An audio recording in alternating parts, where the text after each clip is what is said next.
You good? Oh, yeah. Oh, okay. I thought you were adjusting something. No. Okay. Just look weird. Hey there, Misfits. This is Kate. And this is Kevin. Welcome to Horrorwood.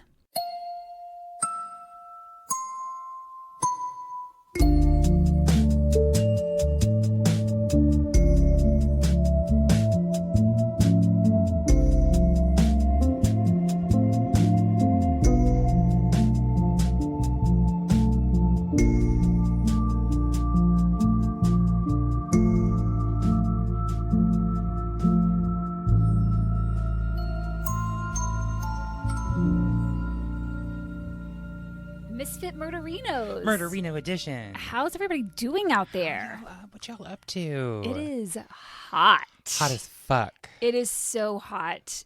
I did turn off the AC because it was off. so loud. If it gets unbearable, we'll turn it back on, and then we'll just have to explain why there's a loud whirring in the background. Right. My case today is kind of an old-timey one. Ooh, I love an old-timey case. I came across it when I was researching the Belasco, and I was like, I want to know more about this. I forgot you mentioned that. You were like, Yeah. I came across something. So I've been waiting. Yeah, so it's like kind of an extension, but not really at all, of this week's regular case. I love it. On a hot summer day in New York City, just like today, it was August 6th, 1930, Joseph Crater reserved a ticket to that evening's performance of the Broadway show Dancing Partner, playing at the Belasco Theater. But Joseph never made it to the theater that night. Damn. In fact, after August 6th, no one ever saw Joseph Crater again. And we all know that those are some expensive tickets. Right. So if you're gonna miss that show and give up that money, there's a reason. There's a reason. However, it was a full month before anyone that knew him even bothered to file a missing persons report, which was especially odd considering Joseph Crater wasn't your average Joe. That was intended. Thank you. Starting off hot here, Kate. I'm loving it. Literally and figuratively. Joseph Crater was a well-known New York Supreme Court justice. Well. Judge Joseph Force Crater, which is the most amazing middle name. Joe Force Crater? Yes. That sounds like either a supervillain like or a Marvel superhero. character. Yes, amazing. And depending on how you look at him, he could be either, I would say. Force Crater, activate. Sorry. He was a man about town. He loved the theater and was often seen out at Broadway shows and was known to enjoy the company of a number of Broadway chorus ladies. And one gentleman by the name of Kevin. Just kidding. I'm sorry. I don't know. Chorus ladies! I don't know. If you were to see his photo, I don't know that you'd be like, give me some of that. That's just my opinion. Yeah, but some of us might want the Force Crater. Oh! I'm sorry. Wow, we're just gonna keep going. But after his disappearance, several of those Broadway dancers could not be found. What? 2 ended up in hospitals, and a high-end sex worker who ran in the same circles as Joseph was found murdered. Even his own wife, because yes, he was married, stopped cooperating with investigators. So what the hell was going on here? Inside job. It's a Phantom of the Opera situation. Let's first take a look at who Joseph Crater was. He was born on January 5th, 1889 in Easton, Pennsylvania. His parents were Irish immigrants who had 4 children total, and Joseph was the oldest. Got you. He pursued a career in law and politics, first attending Lafayette College, and then after graduating from there, he went on to earn his degree from Columbia University Law School. In New York? An Ivy Leaguer. Joseph was an ambitious guy and a hard worker. Soon after graduating, he opened his own law practice. He opened his own law practice in Lower Manhattan. He was like, I got my degree, time to start lawyering, let's go. And he hadn't been in business long when a young, beautiful woman named Stella Wheeler strolled into his office. Stella came to Joseph with a problem. She was married, and she very much wanted to not be. So she hired Joseph, who was in his late 20s at the time, to be her divorce lawyer. Oh. He helped her with her divorce, all right. And more. You know what I'm saying? It's always the lawyers. And a few months later, on March 16th, 1917, just 7 days after Stella's divorce was finalized, Stella and Joseph got married. Quick turnaround. There's no time. Nope. We're all skidding toward the grave. We got to make this happen. Gotta go. You're done. Come on in. You're done. Come on in, girl. In addition to his own law practice, Joseph also clerked for then New York Supreme Court Justice Robert F. Wagner. Robert Wagner. Okay, so I did the same thing. I was like, not. Wait, what? Not the actor. He was centuries years old. He would go on to become a United States Senator. Wow. So he was a big deal. You can't talk about this case without discussing what was happening politically at the time. I don't want to get too bogged down in the politics, though, but I do want to give you the main bullet points that I think you should know about. And if you want to know more, I'm going to link a book by Stephen J. Riegel titled Finding Judge Crater, A Life and Phenomenal Disappearance in Jazz Age New York. What a title. Isn't it? It's a long one. I feel like they could have done more with the crater thing at the beginning to really suck audiences in. Even that sentence right there, like crater, suck you in. I think you're onto something. I think so too. Publishers, call me. Riegel spent a lot of time researching the ins and outs of this case and goes into more specifics. It's really easy to get lost in all the politics, though, which is why I'm just going to give an overview. Joseph was really into politics and eventually became the president of the Cayuga Club, which was a branch of Tammany Hall. Brief little history rundown. Tammany Hall essentially controlled politics in New York from the mid-1800s through the early 1900s. That was the time period of its heyday. It actually stretched beyond that, but that's kind of when it was poppin'. Tammany Hall was the main organization or political machine of the Democratic Party, and it was owned by the mob. The mob would throw its support to the politicians within the organization, and in exchange, Tammany Hall would look the other way when it came to the mob's business. And this you scratch my back, I'll scratch your back method trickled down to New York's citizens as well. Wow. Leaders within the organization could provide jobs and secure housing for people in return for their support. So on the surface, it seems like Tammany's doing a good job, doing a good thing. But everything has a price. For example, leaders in Tammany would say, sure, business owner Joe Smith, we'll grant you a permit to open your business, but in return, you have to pay us 15% of your income. And rather than putting that money towards public services, these politicians would pocket it for their own personal gain. It's like a shady HOA. It is, but like extending beyond businesses. Of course. It was pretty much in every situation you could think of. They're like, I want to sell donuts. And the mob's like, give us $20. Give us $20. This corruption really ramped up in the second half of the 1800s when William Tweed, also known as Boss Tweed, took over as Tammany Hall boss. So within the organization, you've got all these branches, like the Cayuga Club that I mentioned before. Those branches all have leaders, and then there's one big boss over the entire thing, like the head honcho guy. In the film Gangs of New York, Tammany Hall features prominently, and Jim Broadbent plays Boss Tweed, if you remember that movie. I didn't see it. Well, then you don't remember it. Because I've heard of it. Okay. You seemed like really in the know. No. Okay. In addition to working with and for the mob, Tammany officials accepted bribes for appointing certain police officers.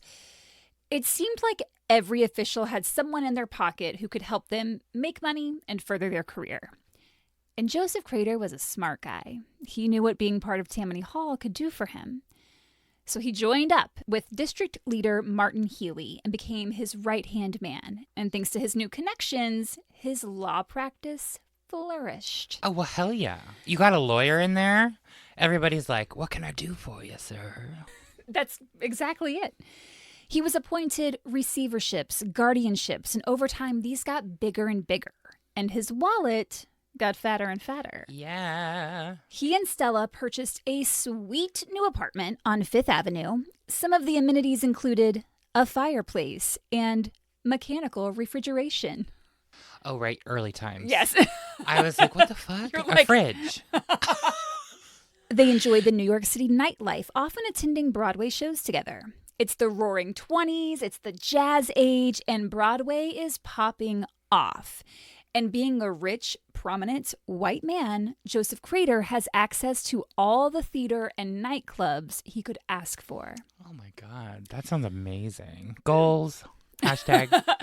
Being that this was also the Prohibition era, there are plenty of speakeasies around. And although they're off limits to most, for a respected lawyer like Joseph with ties to the mob, the door was always open. Not Joe.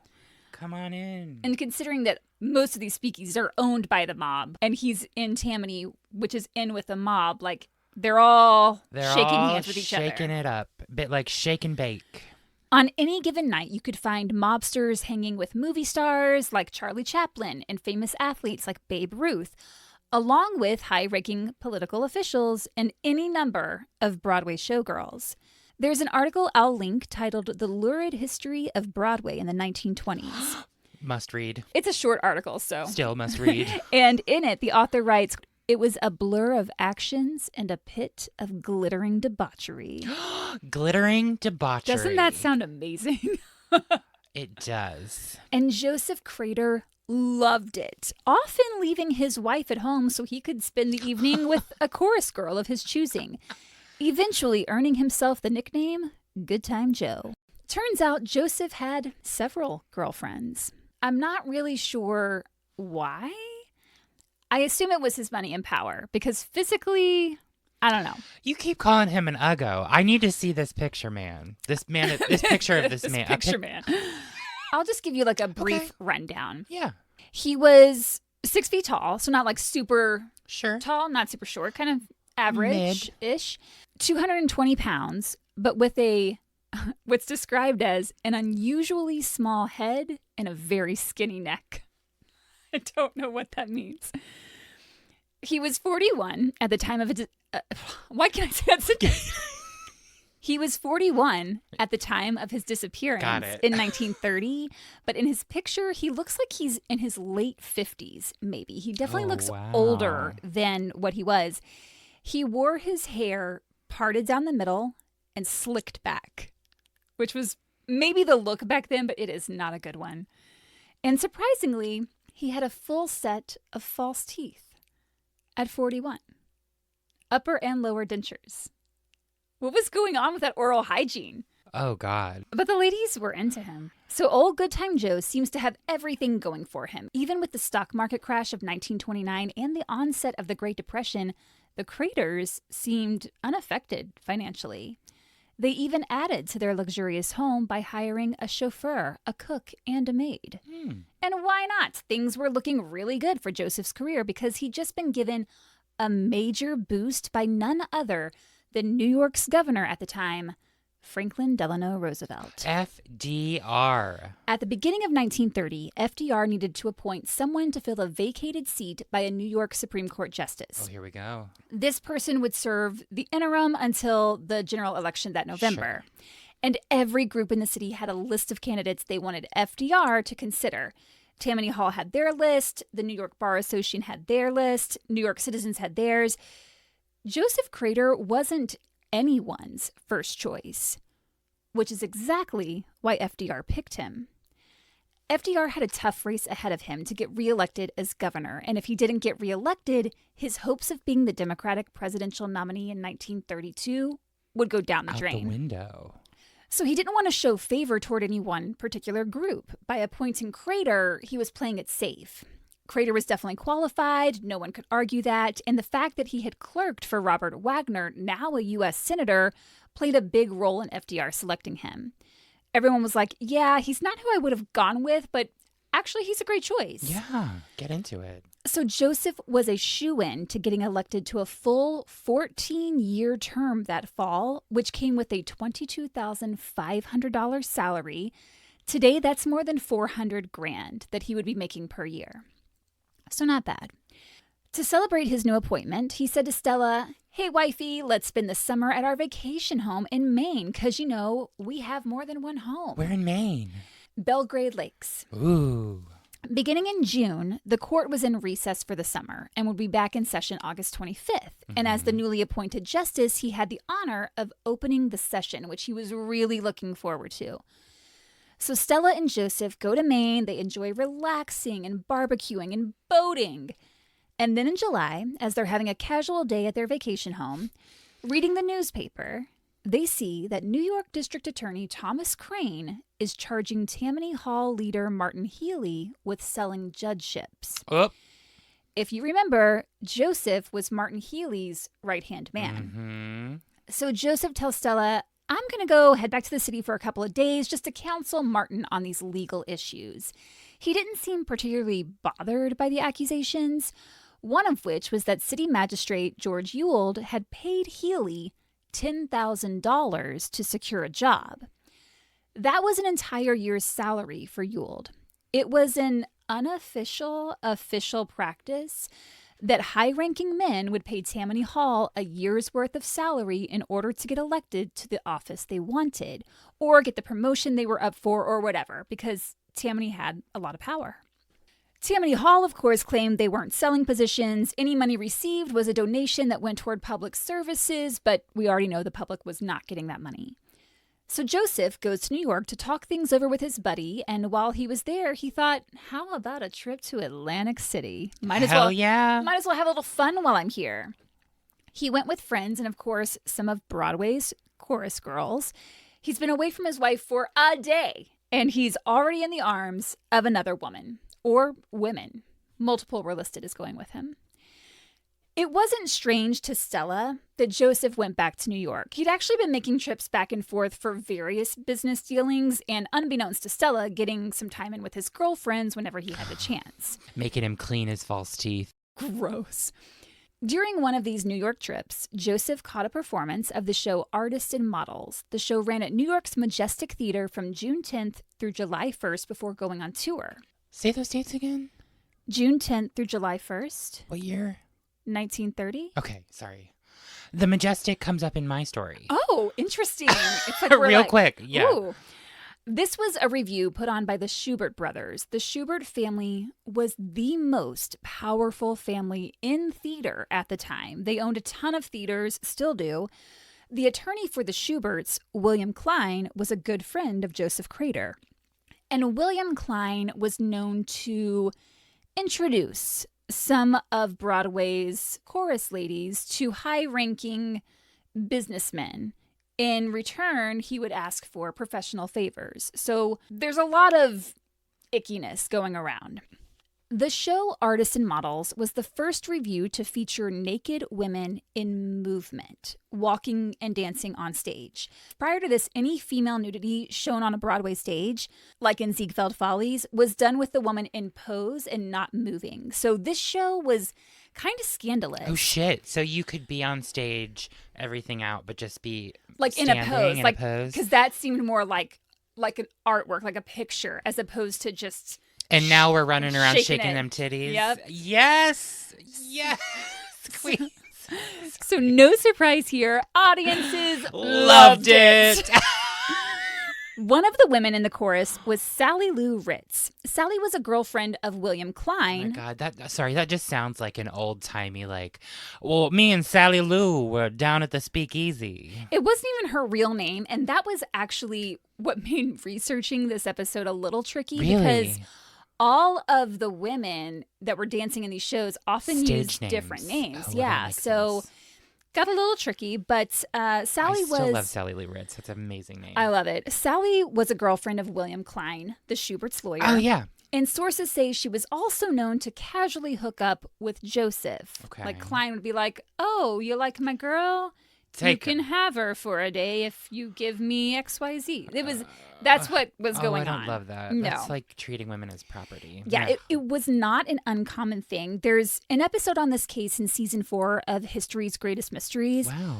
I'll link that. It talks about how these young women were basically passed around among businessmen and political officials in New York. It's pretty gross. They'd have a main boyfriend who would basically pimp them out. They were treated like currency so that these men could win favor among the city's elite for their own personal gain. Got you. Okay. So Sally Lou Ritz was in this mix. Mm-hmm. We also have Elaine Dawn. She was one of the dancers and artists and models as well, and she was also a Ziegfeld girl. She did the musical Showboat, and she spent some time with Joseph Crater in the days leading up to his disappearance, and she's going to come back later. Next up, we've got June Bryce. June was also a chorus girl. It's unclear if she was in the Artists and Models Review or if Joseph met her at a different show. Because that they were in the chorus and not necessarily like the lead, a lot of times their names weren't even in the program. No. At least when I'm trying to like look online at these things. So it was hard to corroborate a lot of like, okay, wait, which show was she a part of? It was just like I said, old-timey is a little tricky. Old-timey bullshit. It was just a little tricky. There were a few other chorus girls that don't seem to play much of a role, if any at all, in the investigation. So for the sake of clarity, I'm not going to mention them. Fair. But someone who is worth mentioning is Constance or Connie Marcus. Connie was a model who had worked at the Cayuga Club, which Joseph was a part of. The two of them became friends, and when she decided she wanted to leave her husband, just like Stella, she hired Joseph as her divorce lawyer. Divorce lawyer. Kate's getting into the old accents. You're like, divorce lawyer. Divorce lawyer. And just like with Stella, Connie and Joseph began a romantic relationship that would last until his disappearance. Oh, shit. They were together for 12 years. Oh, my God. When he was still married to Stella? Oh, yeah, married the whole time. My goodness. He paid the rent on Connie's apartment in the city. He visited her multiple times a week. She was not in Artists and Models, but she was his date to the show when he went to see it. So those are the main women for now that I want you to know about. Okay. There's going to be one more kind of major one later. She'll come in at the end. Okay. So Joseph is going back and forth from Maine to New York. He talks with his pal Martin Healy about the whole selling judgeships matter. He parties in Atlantic City, and then on Friday, August 1st, his chauffeur drove him back to his vacation home in Maine. The trip was several hours, so he actually didn't arrive until early in the morning of Saturday, August 2nd. Okay. And this is where we get into some things where, according to the source you read, it might say, this happened on the 2nd, this happened on the 3rd, XYZ. Yeah. I'm just giving you like a consensus of what the majority of sources say. Fair. So later that day, on August 2nd, Joseph and Stella hung out with friends at the lake, and Joseph told them he had no plans of returning to the city until court began its next term, August 25th. He just wanted to take it easy and relax. Stella's birthday was coming up in just a few days as well, so he didn't have any plans of going anywhere. That evening, they were with friends in the town of Belgrade Lakes. Their cabin was a little outside of town, so it's kind of like you're at your cabin. You're kind of in a little bit more of a secluded area. And then when you want to like get dinner and drinks and stuff, you go into town. So that's what I mean when I say they were in the town of Belgrade Lakes. And during this evening, Joseph kept leaving the group. Stella assumed maybe it was to make phone calls pertaining to work because their cabin didn't have a phone. So she thought, well, maybe he's taking advantage of the fact that we're right here so he can wrap up any work stuff since he's not going to go back to New York for a few weeks. I'll have some water. Oh, water time. Coffee. Coffee at 5 is a bold choice. My whole life is a bold choice. I mean, I'm not hating on it. I do the same thing. Just what I got up today and had other stuff to do, and then I had that appointment, and then I was like, oh, fuck, I forgot to make my cold brew. That's your first coffee of the day? Yeah. Damn. Have another then, by all means. Yeah, I like pull out another full Starbucks actually... cup. I'm like, well, here we are. Stella never asked too many questions. She saw herself as the dutiful politician's wife and thought, if there's something he wants me to know, he'll tell me. Otherwise, I probably shouldn't know it. Ignorance is bliss. I get that. I honestly understand. It's also a really convenient way to distance yourself from the difficult things you'd rather not face, though. Stella? Yes, I do appreciate her turned cheek. Like, I'm going to marry this guy and kind of have the good life. Yeah, I mean, I think that was the thing. She was like, you know what? I've got a sweet-ass apartment. I've got this great apartment. I live in New York City. We have money. We're, like, out on the town. So you do what you got to do. So what if he loves an exposed titty? Like, that's fine. But I'm going to live my life. She claimed that she never knew about him with other women. I find that hard to believe. But anyway, So that evening, Joseph and Stella are walking back to their cabin, and Joseph told her that actually he did need to go back to New York, and he was going to be leaving first thing in the morning. Mm-hmm. After he's just told that group that they were with, like, hey, I'm here for the summer. Till the 25th, yeah. And now he's like, yeah, actually, honey, I have to go. I got to peace out tomorrow. Something was wrong. He said he had to, quote, clear up a few things and straighten those fellows out. He didn't give any more explanation, and of course, Stella didn't ask. Because she's smart. He told her, it's probably going to take a few days. I should be back by the 6th, but if not, I'll definitely be back by the 9th, because the 9th was Stella's birthday, and he promised her he wouldn't miss it. Sunday morning, August 3rd, Joseph took the train to New York. When he got to his apartment, he told the maid, hey, I'm going to be here for a few days, so you can take that time off. I'll be leaving to go back to Maine on the 6th, so how about you come back on the 7th, tidy things up, and then take the rest of the month off, because Stella and I won't be back until the new term starts August 25th. So the maid was like, all right, peace out.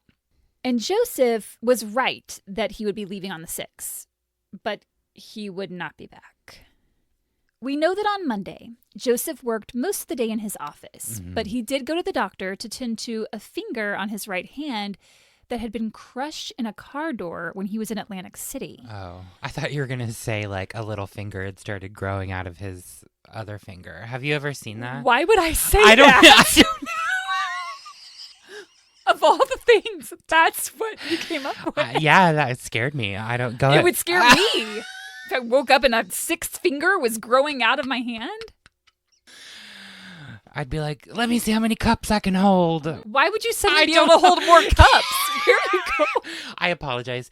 Please continue with the story, Kate. Okay. Ignore what I just said. I'll do my best. So he goes to the doctor about this finger. And that night, he went with his friend William Klein to the Morosco Theater to see the play Ladies All, which was billed as a spicy comedy.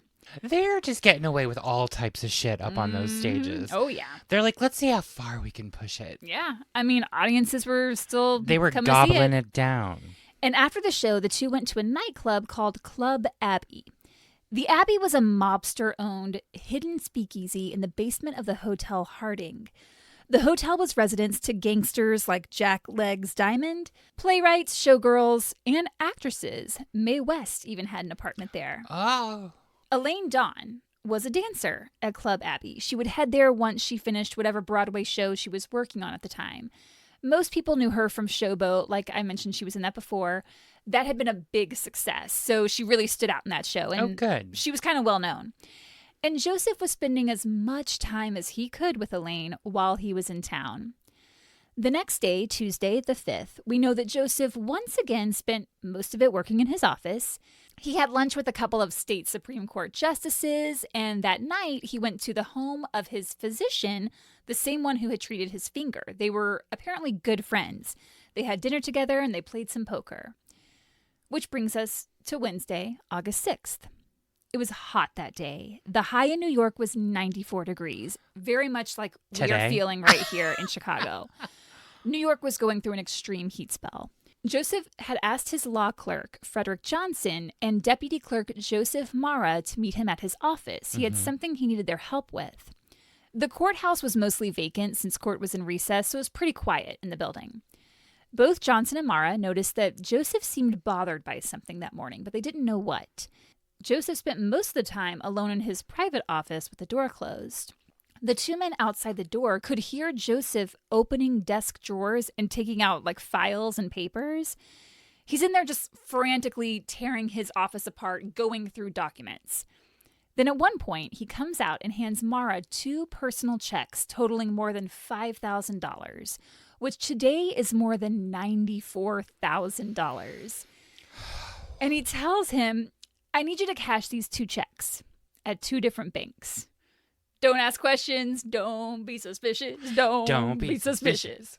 So Mara does as he's told. He comes back with this huge wad of cash, and Joseph just puts it in the inside pocket of his suit like it's nothing. And then he goes back in his office and closes the door. Both Johnson and Mara said his behavior that day was weird. He was acting all secretive, which was not like him.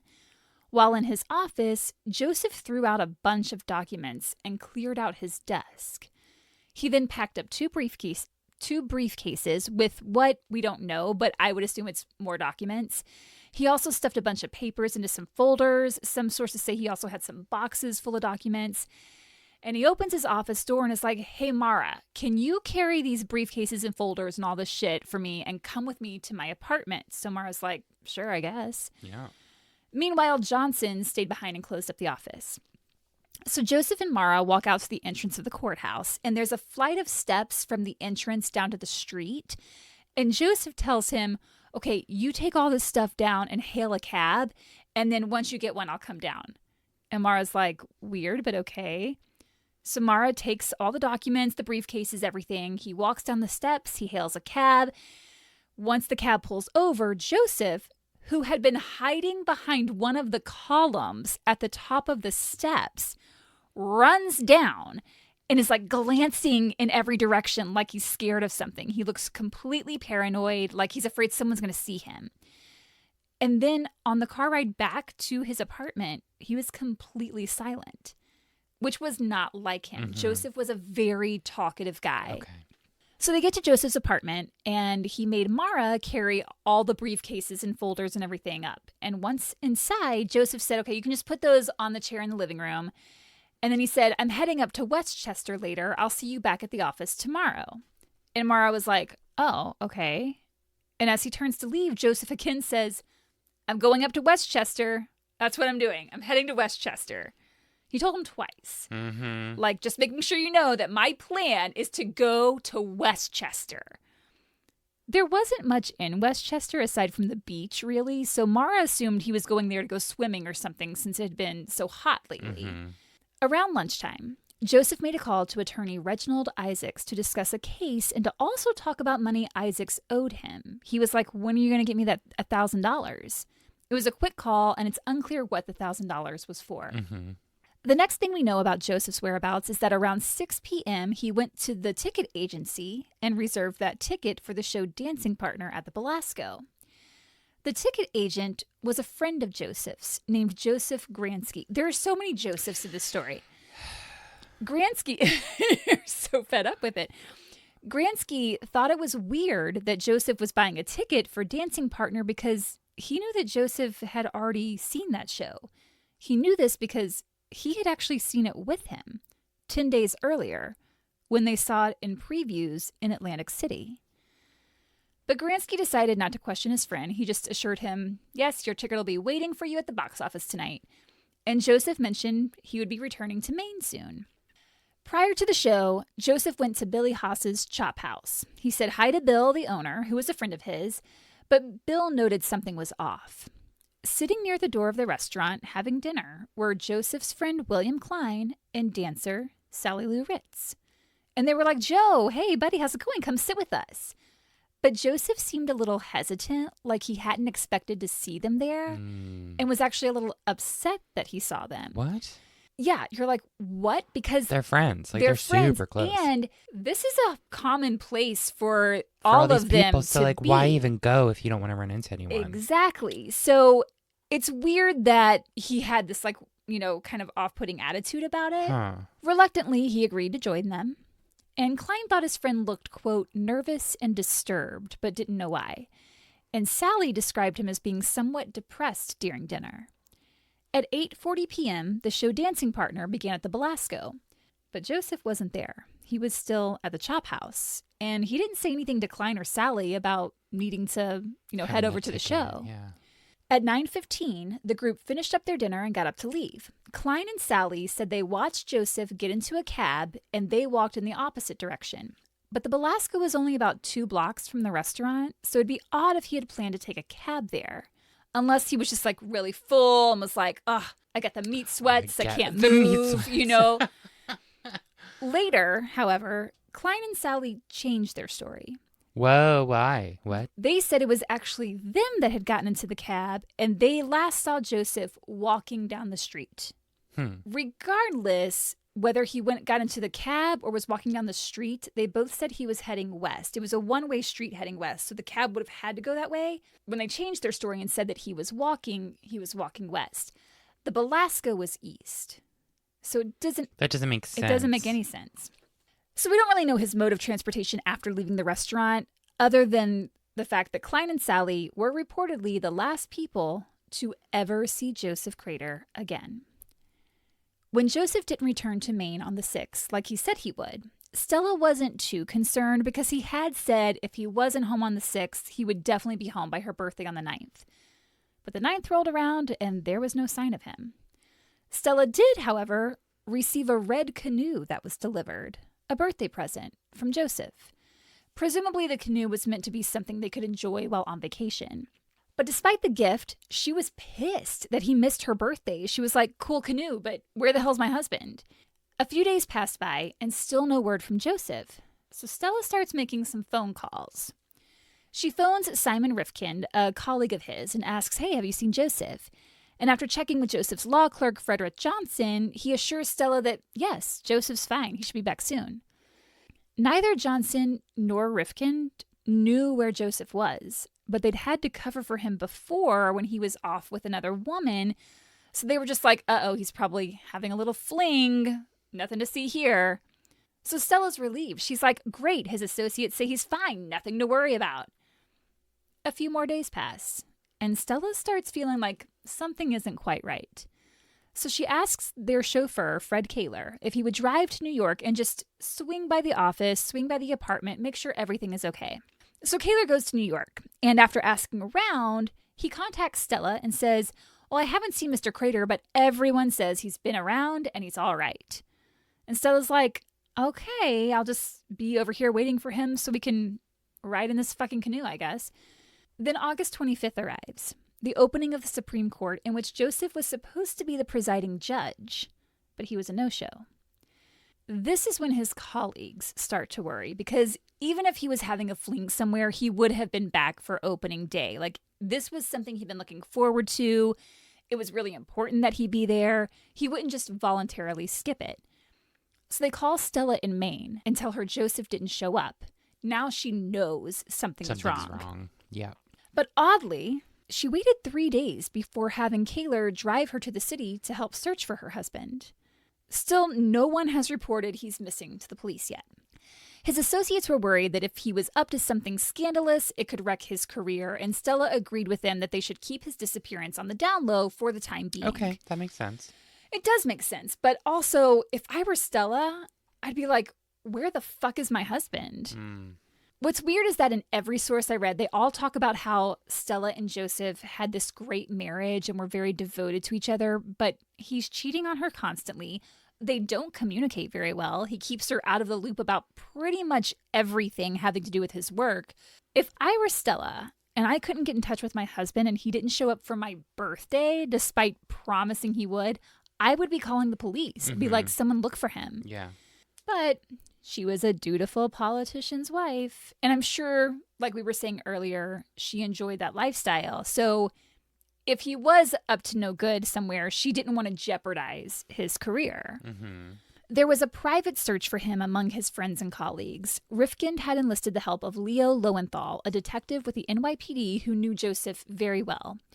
Rifkind asked him to do some digging, see if anything turned up. Meanwhile, Stella is staying at their apartment in the city.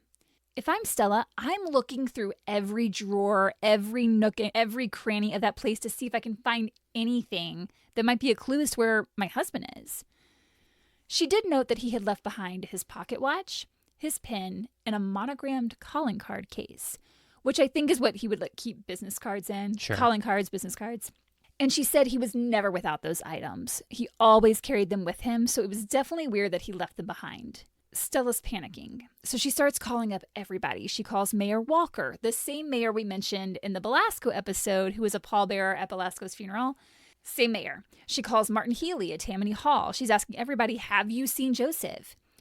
With all her inquiries, word starts getting around that Joseph is missing, and the word is spreading beyond his closest confidants. This is going out into the public. Not necessarily public yet, but it's getting into... It's trickling down. Yes. He was a celebrity. He was very well known, very famous judge. Everyone knew who he was, and yet he'd seemingly vanished into thin air. Yeah. So on September 3rd, his disappearance was printed in the newspaper The New York World. Wow. It could no longer be kept private, so Rifkin finally filed a missing persons report almost a full month after he was last seen. It's so weird that it took so long for them to do that. I know you mentioned that at the beginning of the episode. Also, I mean, I know that he's, like, this is kind of a touchy subject for them too, right? Because he's done a lot of, I mean, he's done a lot of shit through, like, Tammany Hall and been this person to scratch other people's backs and do the same. So it's like, I wonder when something like that happens, if people are like, oh, I'm just going to pull back from this because I don't want my shit coming out. That's exactly what happened. But I'm also thinking, like, his wife, like Stella, yeah, she's battering down every door. But I don't know. I feel like somebody knows something. You know what I mean? We're going to get into some theories. Okay. And remember, at the same time that all this is going on, the district attorney is looking at Tammany with these selling judgeships thing with Martin Healy. So right, because they're onto it. So Crater's wrapped up in that. But the thing is, Crater's role is more perfunctory. Like his name is on the roll, essentially, but Marty is really the one doing the business. Yeah. So there's no actual proof that Joseph Crater committed any illegal act. They can't prove. Well, we'll talk about it. Stella also filed a missing persons report after Rifkin had. Mm-hmm.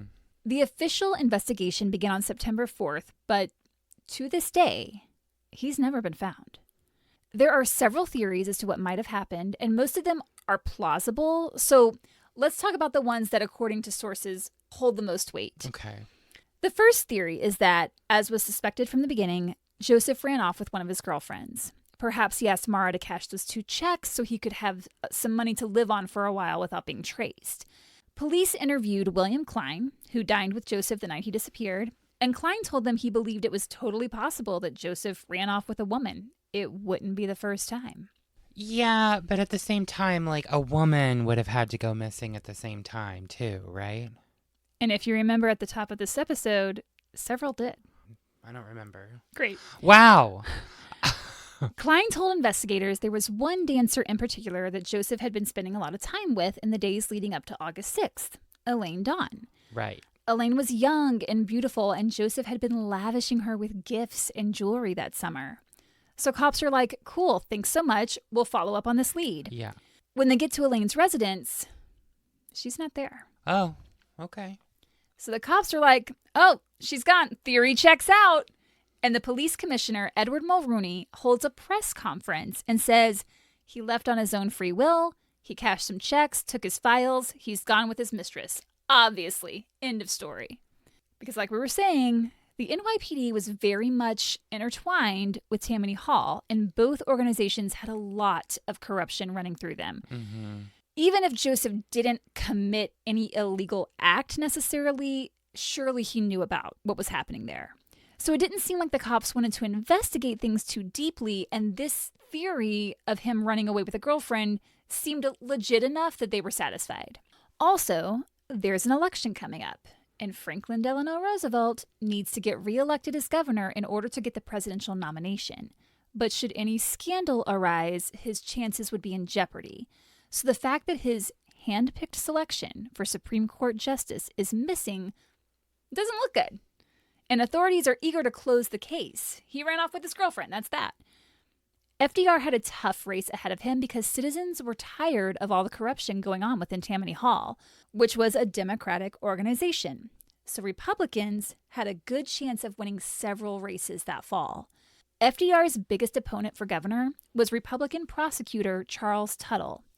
Tuttle's mission was to expose the corruption within Tammany Hall, and Joseph Crater could possibly be called as a witness. Mm-hmm.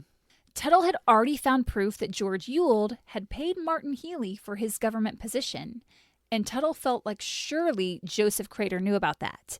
Then he starts thinking, I wonder how Joseph got his position. Mm-hmm. So he starts looking into it. Turns out, a month after his appointment, Joseph withdrew a total of $22,500 from several different bank accounts. And if you remember, that was the exact amount of a year's salary. The year's salary, that's right. So did he also pay off Tammany?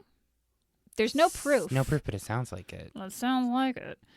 The next theory is that Tammany Hall had Joseph killed so that he wouldn't be able to testify in Charles Tuttle's case about the Tammany kickbacks and corruption, because that would ruin FDR's chances of winning his election. Stella thought this was a pretty valid theory, as did a colleague of Joseph's named Henry Krause.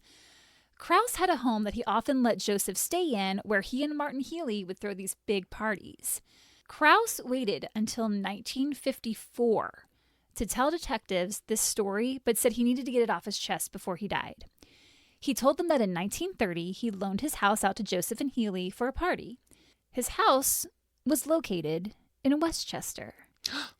When Krause returned to his home, he found the place in complete shambles. It had been trashed. There was no sign of Healy or Joseph, and in the kitchen, there was blood everywhere. Oh my God. Krause said that Healy told him he and Joseph had buried $90,000 in Krause's backyard to hide it for a while for something, not sure what. And that if questioned by authorities, Krause should deny ever knowing Joseph. So he tells this story 25 years after the fact.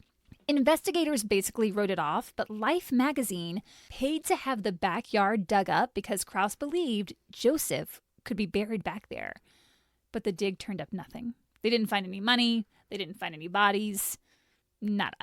In October of 1930, District Attorney Thomas Crane convened a grand jury in the case of the missing judge.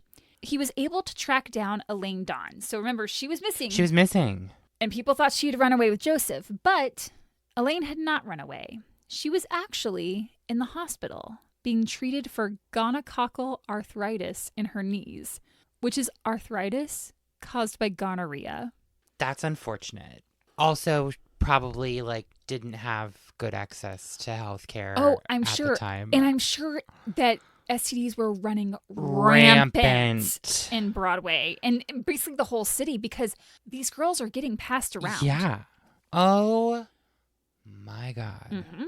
She told Crane that the last time she'd heard from Joseph was around August 13th or 14th. Oh, so that's still a few days after he went missing, though.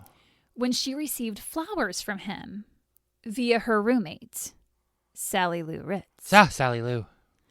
Sally was like, here's some flowers. They're from Joseph. Elaine didn't hear from Joseph himself. Can I put out a theory? Yeah. I think, okay, so all of this is making me think that he has gone through the motions and tied up all the loose ends to make himself look like he's gone missing. Possibly. Or maybe has been murdered. And maybe they didn't find anything in that backyard because he went back later and dug up the money. I'm feeling like he's not dead. I'm feeling like he didn't get murdered. Maybe. I mean, we don't know. A lot of tips came in. Sure.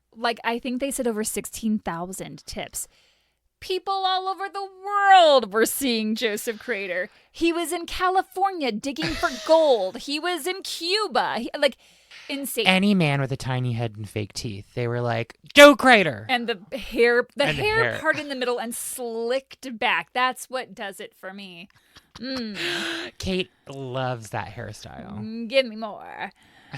So when Crane tried to talk to Sally, who Elaine had mentioned and who is Elaine's roommate, she was gone. She had left the apartment, and actually she had left the city. Crane finally tracked her down in Ohio. She said her dad was ill, so she had to go back to Ohio to be with him. And Crane was like, well, I'd love it if you could come back to New York and testify before the grand jury. And Sally said, yeah, I'm not going to do that.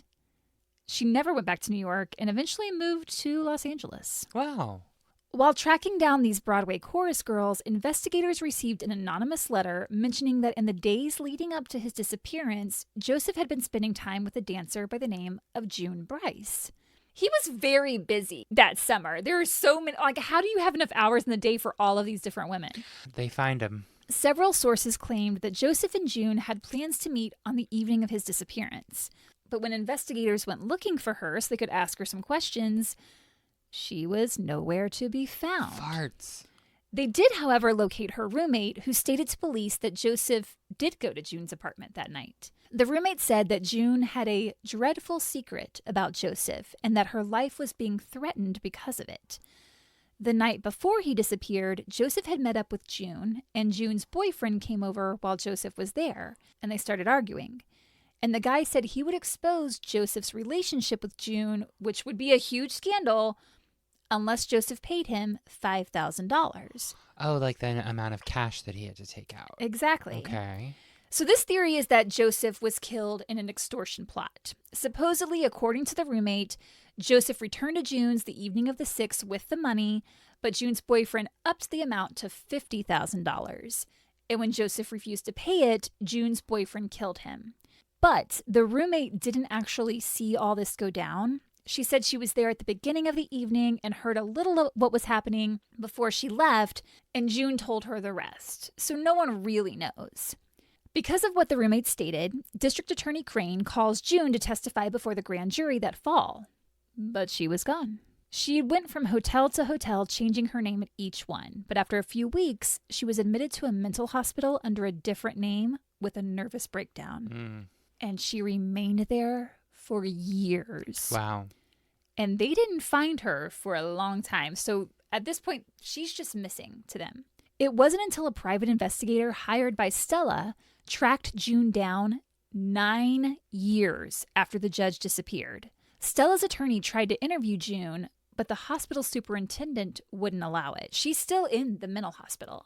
June was incoherent and barely able to speak at this point in her life. Her mom said June refused to speak about Judge Crater and that her mental health declined right after his disappearance. So detectives weren't going to get any information from her. Crane also went looking for Connie Marcus, Joseph's longtime mistress, but she too had left New York right after Joseph disappeared. After tracking her down, investigators determined she didn't have anything to do with him going missing. She had just left so she could escape the media frenzy. Like, she was in the clear. And Stella had done the same thing. When that first paper published an article that he was missing, Joseph's colleagues advised Stella to go back to Maine because it was going to be a media circus. So she did. And then she stopped cooperating with the investigation altogether. There's a theory that Stella actually had Joseph killed when she learned of all of his affairs. She always claimed she didn't know anything about him being with other girls, which, considering everyone else knew, it's a little hard to believe. Or maybe she just didn't want to believe it. Personally, I don't think Stella had anything to do with Joseph's disappearance, but her behavior afterwards was odd. She waited a long time before calling around about him.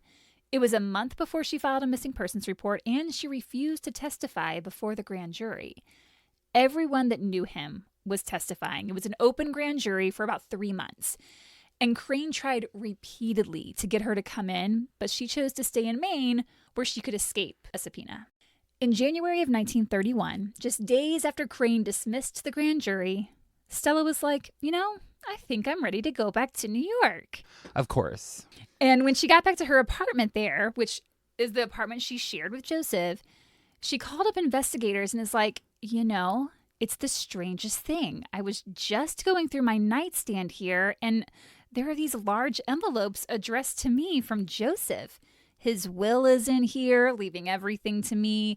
There are 4 life insurance policies. There's a list of everyone that owes him money and how much and how I can collect it. And there's a letter to me from Joseph. And at the bottom of the letter, he had written either, I am very sorry, I am very weary, or I am very wary. No one could really make out his writing there. Oh, the handwriting. Yeah. Okay. Detectives were like, we searched that apartment, top to bottom, 4 times. And Stella said, well, guess you missed a spot. So it was weird. It seems the consensus, with all the sources I read, is that Stella had discovered these documents when she went back to the apartment in August and had taken them, worried that it could make Joseph look bad if he's got all these people owing him money. Because at that point, I think she was hoping or thinking that he had run off somewhere. That's what I think. Okay.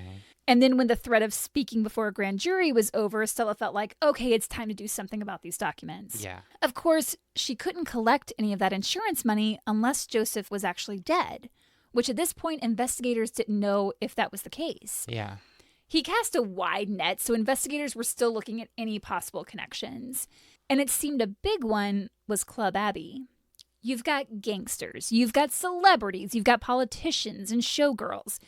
It's a secret club for people doing secretive things. At this club, Two of the people there are mobster Jack Legs Diamond, a known murderer who, as I mentioned earlier, is living in the hotel above the club, and Vivian Gordon, an ex-showgirl turned blackmailer who was working with Legs to extort money from high-ranking officials.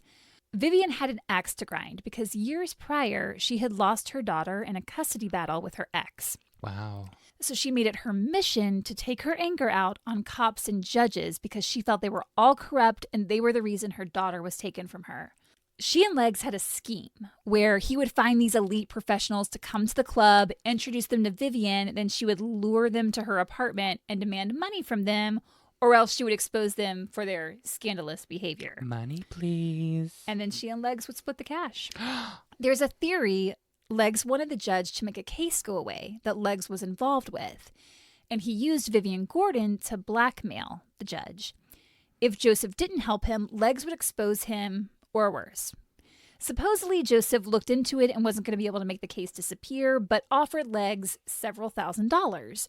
Another possible explanation for the checks Joseph had Mara cash that morning.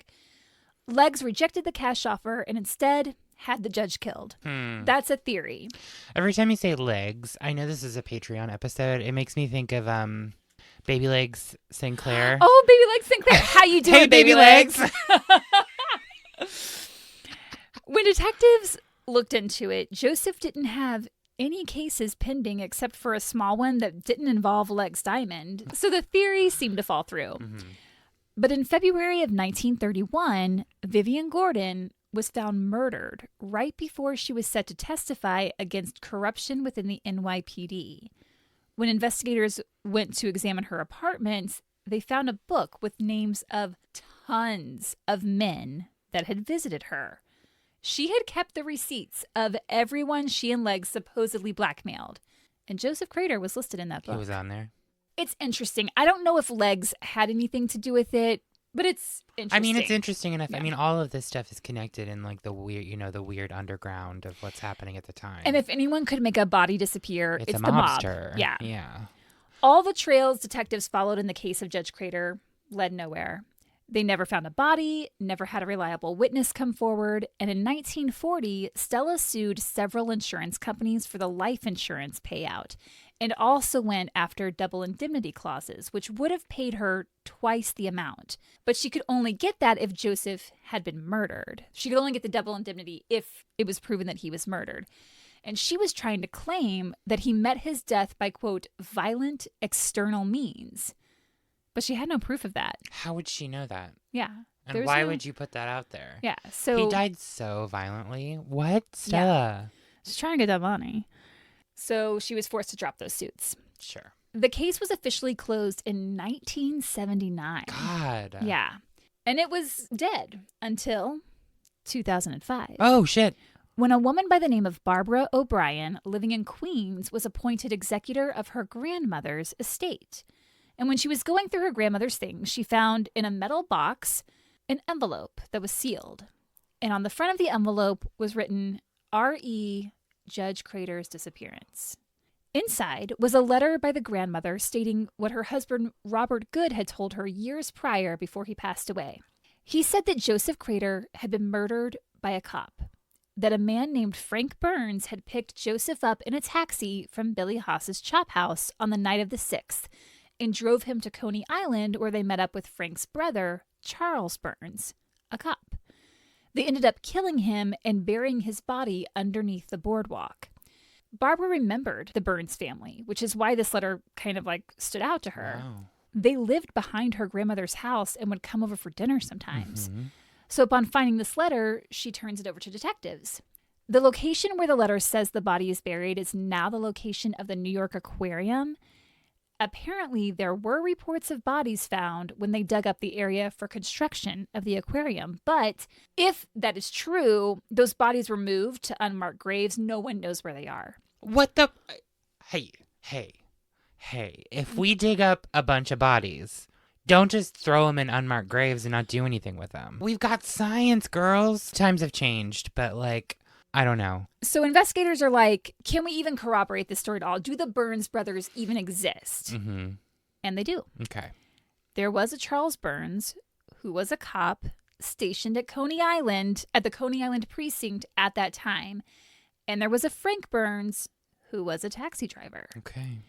The letter also mentioned that Legs Diamond put the hit out on the judge for not getting rid of a case that Legs wanted dismissed. So part of that other theory is coming in, and now it's involving like this cop, his brother, and the mob. We don't know if Charles Burns was actually involved in the disappearance, but he was involved in another mob hit years later in 1941. He was assigned as the police protection for Abe Rellis, a hitman for an organized crime unit called Murder, Inc. It's a little on the nose.